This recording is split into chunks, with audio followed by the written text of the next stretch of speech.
Hello बच्चों। तो चलिए इस प्रश्न को पढ़ते हैं। गणितीय आगमन के सिद्धांत के प्रयोग द्वारा सिद्ध कीजिए कि सभी धन पूर्णांक n के लिए d बट्टा डी एक्स एक्स की घात n बराबर n गुणा x की घात n माइनस एक है।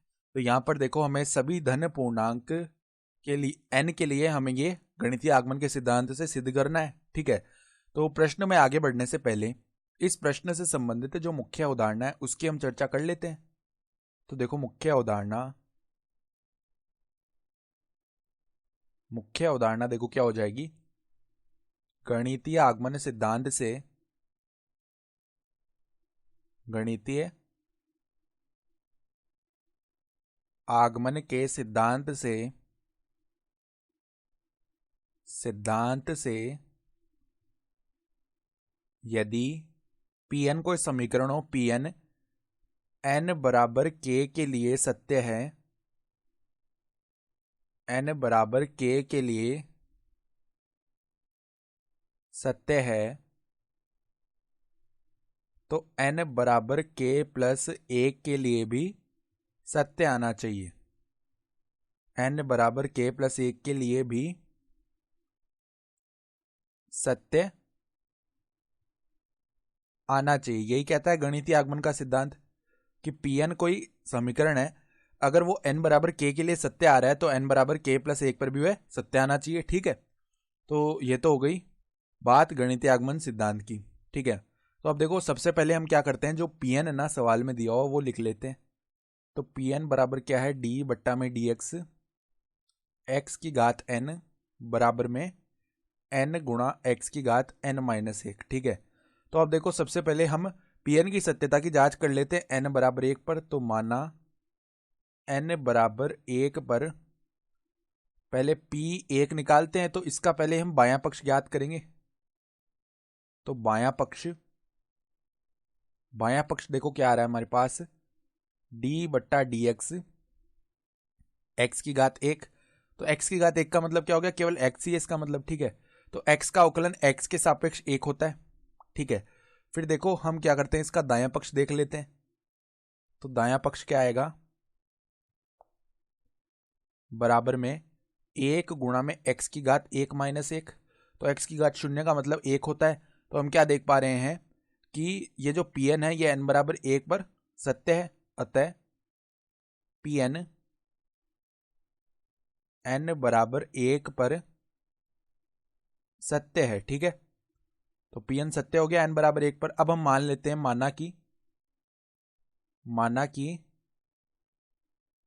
Pn जो है n बराबर k पर सत्य है। तो ये हमने एक बार माना है। ठीक है, तो गणितीय आगमन का सिद्धांत क्या कहता है कि यदि ये n बराबर k पर सत्य है तो n बराबर k प्लस एक पर भी ये सत्य आना चाहिए। तो अगर ये n बराबर k पर सत्य है तो हम n के स्थान पर k रख सकते हैं। तो देखो, d बट्टा डी एक्स यहाँ पर x की घात k बराबर में k गुणा में क्या बन जाएगा, x की घात k माइनस एक, x की घात k माइनस एक, इसको हमने समीकरण एक बोल दिया है।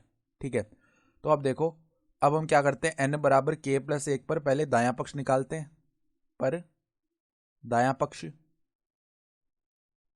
तो अगर n बराबर k प्लस एक पर दायां पक्ष और बायां पक्ष बराबर आ जाएंगे तो गणितीय आगमन के सिद्धांत से ये सिद्ध हो जाएगा। ठीक है, तो दायां पक्ष निकालेंगे पहले। तो k प्लस एक रख देते हैं n के स्थान पर। तो देखो, k प्लस एक गुणा में x की घात क्या है, n माइनस एक है। तो k प्लस एक माइनस एक बनेगा। तो ये क्या बन जाएगा, k प्लस एक गुणा में x की घात k बन गया। ठीक है, तो अब देखो, n बराबर k प्लस एक पर हम क्या करते हैं, जो बायां पक्ष है वो निकाल लेते हैं। तो बायां पक्ष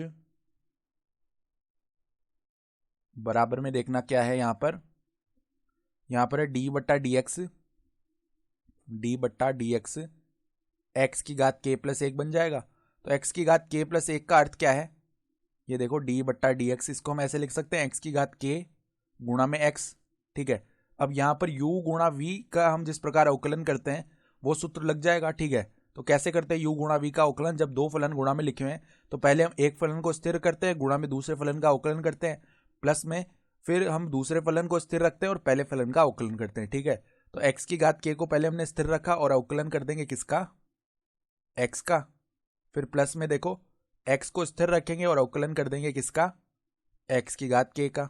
ठीक है। तो अब देखना ध्यान से कि x का अवकलन x के सापेक्ष तो 1 हो जाएगा, तो ये तो x की घात k ही बन गया, प्लस में देखो x और d बट्टा डी एक्स एक्स की घात k, इसका जो मान है वो समीकरण 1 से हम क्या लिख सकते हैं, k गुणा में x की घात k माइनस 1, तो k गुणा में x की घात k माइनस 1, ये लिख दिया हमने इसका मान, ठीक है। तो अब देखो यहाँ पर x की घात 1 है और अंदर x की घात k माइनस 1 है, तो यहाँ पर आधार समान है तो घातें जुड़ेंगी, तो x की घात k बन जाएगा, ठीक है। तो x की घात k प्लस में यहाँ पर k गुणा x की घात k बन गया, ठीक है। तो अगर हम यहाँ से x की घात k को ले ले उभयनिष्ठ, ठीक है, तो k प्लस 1 आ जाएगा ब्रैकेट में, यानी कि देखो n बराबर k प्लस 1 पर बायां पक्ष क्या है, पर बायां पक्ष बराबर में हमने क्या किया है, हमने x की घात k को उभयनिष्ठ निकाला है, तो ब्रैकेट में k प्लस 1 बच जाएगा।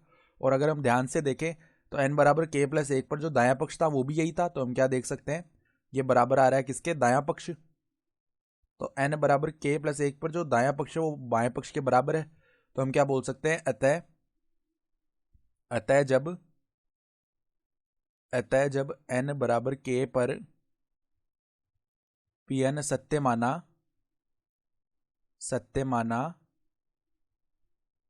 तो n बराबर k प्लस 1 पर भी Pn सत्य प्राप्त हुआ, n बराबर k प्लस 1 पर भी Pn सत्य प्राप्त हुआ, ठीक है, सत्य प्राप्त हुआ। अतः हम क्या बोल सकते हैं, अतः गणितीय आगमन सिद्धांत से